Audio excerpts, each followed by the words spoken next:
with the Alberta logo on my chest, and to do it at Canada Games, it's such an awesome event. I mean, it was an unbelievable week, something that I'll remember for the rest of my life.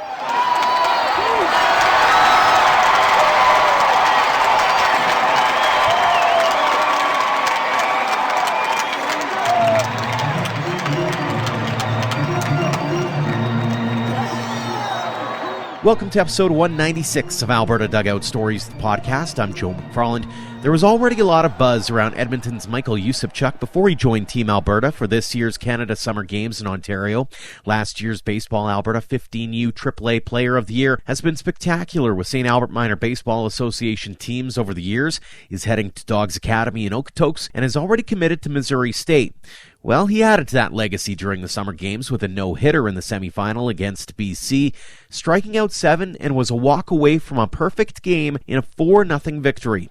Alberta went on to win silver in that tournament, and once the dust settled, we caught up with Yusypchuk to talk about that performance, his baseball journey, and what he believes his ceiling might be, as the Canadian Baseball Network has him listed as a top 5 Canadian to be chosen in the 2024 MLB Draft. Michael, thanks so much for joining us here on the podcast. Yeah, no worries. Thank you for having me. Take us back to August 12th against BC. You're getting the start for Alberta. Before the game, were you feeling pretty good?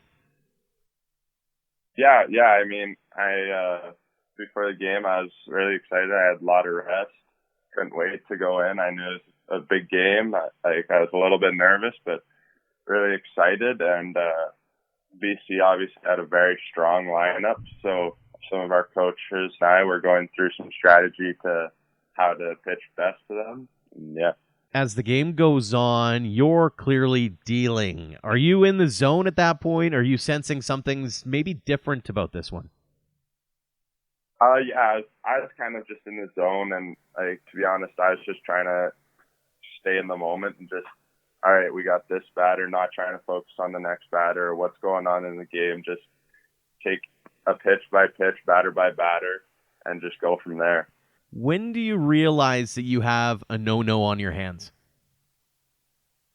I'd say kind of in the fourth, because they have the big display board and it's there's no hits on it, and I was probably the fourth or fifth. I looked back, but it's I can't focus on that because I know eventually they'll get a hit, and then I need to just move on and go to the next batter. But then by the end of the game, that 0 is still up, so it was really cool. Mm-hmm. Are your teammates saying anything to you at that point, or are they trying to keep your distance, trying not to jinx anything? Yeah, they weren't saying anything about that. They're just encouraging me, telling me to keep going. We got a few more innings left. Just keep doing what you're doing, and they had my back all game, so I was just trying to trust them and throw strikes and hope for the best. Take us through that final out. What's going through your mind when you see that 0 under the hits on the scoreboard? It was all a blur, but then kind of, I'd say a few minutes after the game, it finally hit me. It was awesome. I mean, the crowd all game was just electric. So by then it was crazy. All my teammates were really happy for me, and I was really happy, and I couldn't wait to go to a gold medal game in the Canada Games. Now that you've had some time to breathe and think about that outing, what did it mean to you to accomplish that feat, that no-hitter? Oh, it's awesome, especially with the Alberta logo on my chest, and to do it just at Canada Games. It's such an awesome event. I mean, it was an unbelievable week, something that I'll remember for the rest of my life, and it's truly probably one of my favorite games that I've ever pitched, and I'll remember that for the rest of my life. Had you ever thrown a no-hitter before? I think I have, just in season play. I don't know if it's been a complete game, but I've thrown maybe 5 innings in a 7-inning game with no hits or something, but never anything like that. So it's probably safe to say that's got to be one of your favorite outings on the mound ever. Oh, 100%. I mean, it was crazy. It was so fun. That was awesome. You're just the third pitcher in tournament history to throw a no-hitter. How special is it in your eyes to be amongst that very select group? it's really cool, to be honest. It's like they're saying that at first, and it's like, wow, that's pretty cool. Speaking of how many Canada games there have been, to be a part of just three guys, and I was really excited. Mm-hmm. You mentioned wearing that A on the ball cap and Alberta across the chest. Obviously, the tournament didn't end the way you were hoping, but you still managed to medal in it. What did it mean to you to represent Alberta at a tournament like that? Oh, it's awesome to be. I mean, there's so many guys that would have loved to be there. So to go there and put it all on the line, and I mean, it was so much fun, and like representing Alberta was the best part of it. Probably just like it gives you something greater to play for, and you're playing for so many people back home. So yeah, it was one of my highlights of my life going to that week. Mm-hmm. Talk a little bit about the experience as a whole. What maybe did you take away most from it, aside from the baseball side of things? Oh, just like the experience of getting up every day, going to breakfast with 200 other athletes from different sports. I think my favorite part was at night everyone would gather around in the athletes village, and you'd just talk with other athletes from other sports, from other provinces, and you just talk about their sport or talk about whatever, and you just get to know so many new people and find out interesting things. Mm-hmm. Talk a little bit about the camaraderie in that dugout with Team Alberta, and maybe some of your favorite moments with that squad. Oh, our dugout atmosphere was incredible. I mean, we had such an encouraging and like positive dugout that just it was awesome. It was so fun to play with, and like just every game it seemed to get better and better, and it's like you you weren't like there wasn't as much pressure because of that dugout. It was just everyone was just having fun and just like going crazy, and it was every moment of the game I could honestly say was just really fun with that team, and it was so cool to be a part of. Wonderful to hear. We'll talk a little bit about your future in a second, but we want to keep in the past for a while here and talk about your upbringing. You're an Edmonton kid. You grew up and you've played the last few years in St. Albert. Walk us through the scene there and maybe what got you into baseball in the first place. I'd say it would be my brother that got me into baseball in the first place because he was a few years older than me, and when he started getting into sports like baseball, he'd just be in the backyard playing catch or hitting or doing whatever, and I would just go out and start playing with him and start doing that until I finally grew a love for the game myself, and I started wanting to do that by myself, whether he was there or not, and just I grew a love for the game of baseball. Were you a multi-sport guy growing up, or was it all baseball all the time? Yeah, it was. I trained baseball all year round, but during the winter I'd play hockey, volleyball, and basketball, and then the summer would be just strictly baseball. When did it turn for you? Do you remember that moment where you said, you know what, maybe I can do something with this? Like maybe it's more than just fun. Like I can go and maybe chase a college career out of this. I'd say it was probably a few years ago when I was also a pretty good hockey player, and I had to make the decision like, do I want to specify into baseball because I feel like I have a good shot if I really just kind of dedicate my time to just doing everything I can to get better at every day at baseball. So I made that decision, and I was like, yeah, I think if I follow through with this and I work hard every day and do what I can control, I think I have a good chance at going to and doing some pretty cool things. Mm-hmm. Growing up, did you have a favorite team or a favorite major league player that you idolized, or maybe you wanted to mold your game after?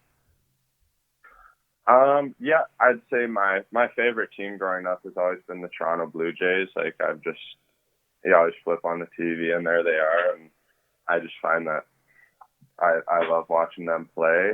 Mm-hmm. And then I'd say my favorite player to watch is just probably Jacob deGrom. Just the way I could watch him pitch forever. I mean, just the way he pitches is unbelievable, and the stuff he can do is crazy.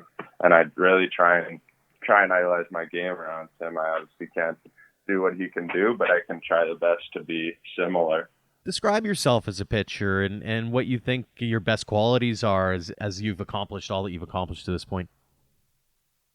I'd say my best quality is I just try and live pitch by pitch and just throw strikes. I mean, at the end of the day, your defense can't help you if you just walk guys. So I try and just throw strikes, trust my defense, but I'd say actually the main point is getting ahead in counts, and I think the most important pitch of every at bat is the first pitch, because if you throw that first pitch strike, then you're in control of that bat, I find.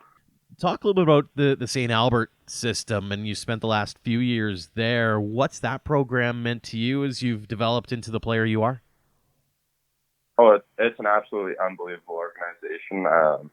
It's truly a special place to play. I'm extremely proud to have been a Cardinal, and I love playing there. They do a tremendous job in developing players. They have amazing coaches and who have helped me become the baseball player I am and the person I am. And I've built friendships there that they're gonna last for a long time. And it's awesome. I love that organization.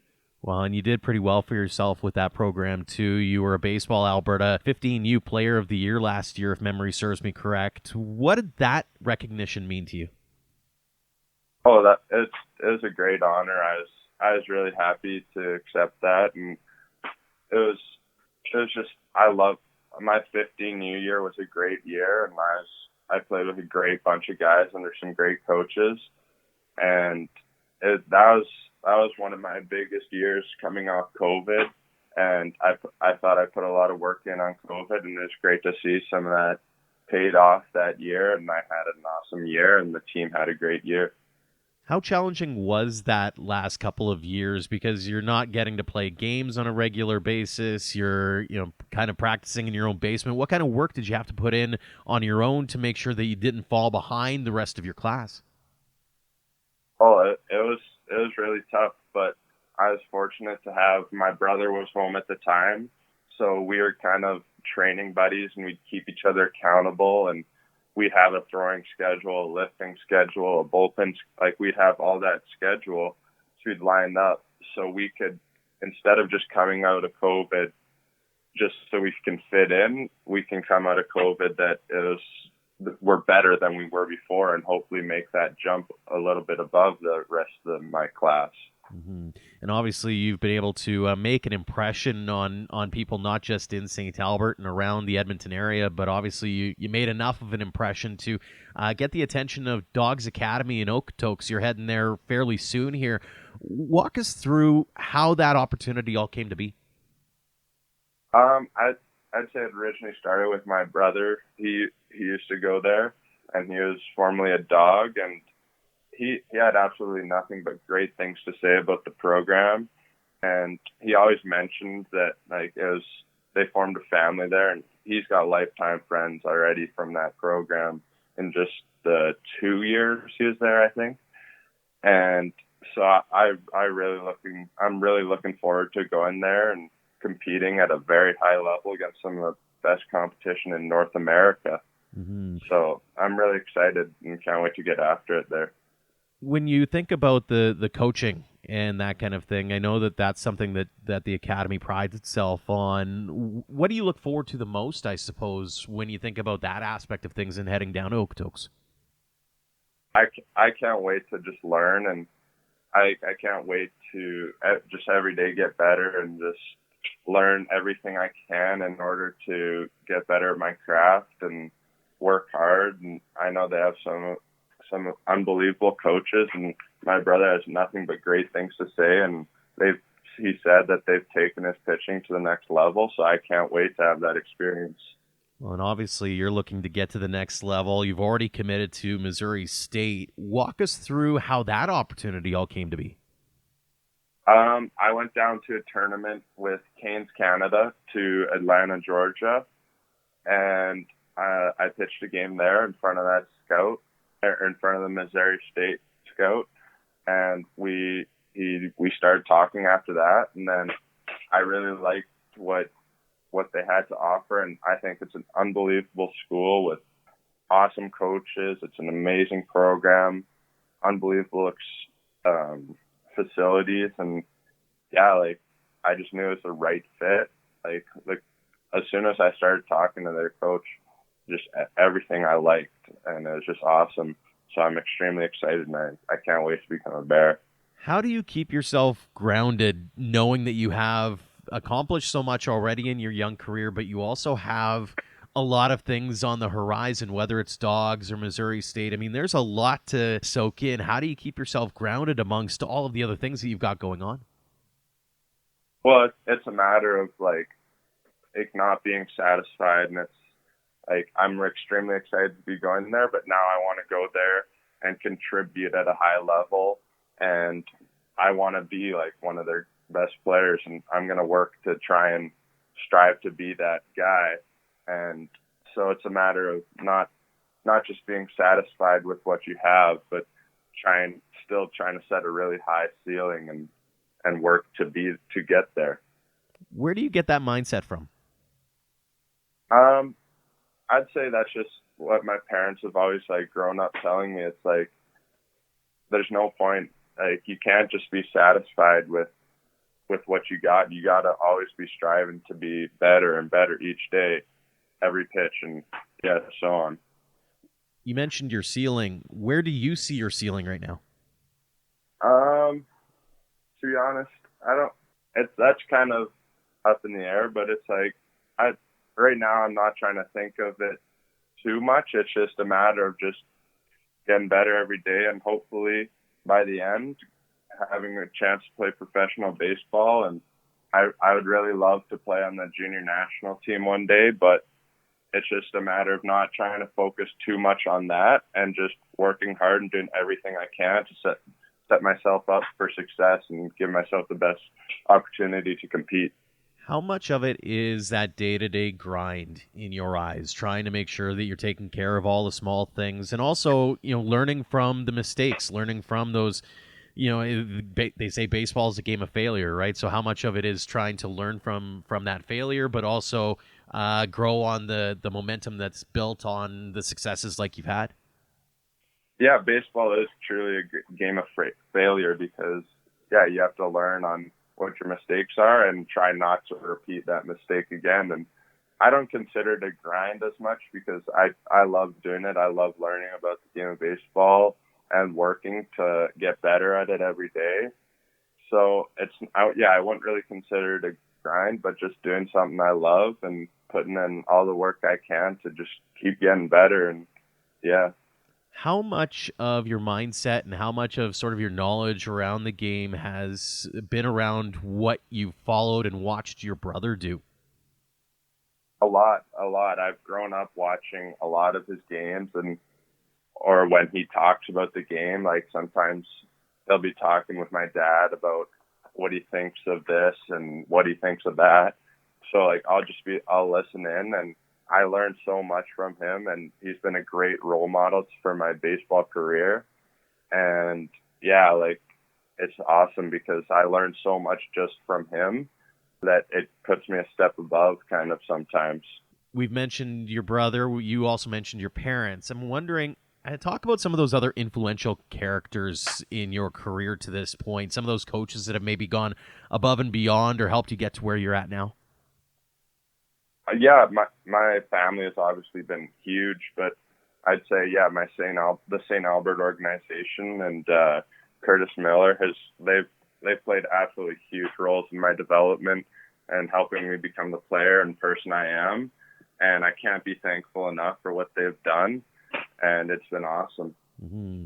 A couple more questions for you here. A couple of fun ones first, and one being, if it wasn't baseball, where do you think your career trajectory would be? I think, to be honest, I would have been a hockey player. Speaking of, at a young age, I was leaning towards hockey, and then I kind of noticed like me every year by the end of hockey season, I just really looked forward to baseball season, and I was a little bit better at baseball too. So, but I think I would have, if I didn't choose to give up hockey, I would have really pursued hockey. And instead of kind of dedicating all my work to baseball, I would have dedicated it to hockey. So I guess we would have seen where that would have taken me. When it comes to the non-athletic piece, obviously going to a college like Missouri State, you got to be thinking about what kinds of classes you might be taking. Have you thought about that side of it? And has there been anything that's kind of made you go, that could be really interesting to take? I actually haven't thought of that much. I obviously saw when I was looking at the school, like they have a lot of programs and there's quite a few that I'd be interested in, but I haven't got too specific because I don't exactly know what I want to do yet, but it'd definitely be something on the business or sciencey side. Mm-hmm. Now that you've kind of accomplished all you can, and I mean, you're still really young, so it might be tough to conjure up the right words, but for those who might be just starting out on their baseball journey, and you might be able to go back and chat with those young kids and give them that piece of advice that maybe gets them to the level that you've achieved to this point, what would that piece of advice or those words of wisdom be? I'd say to just always try and stay in the moment and just have fun with it.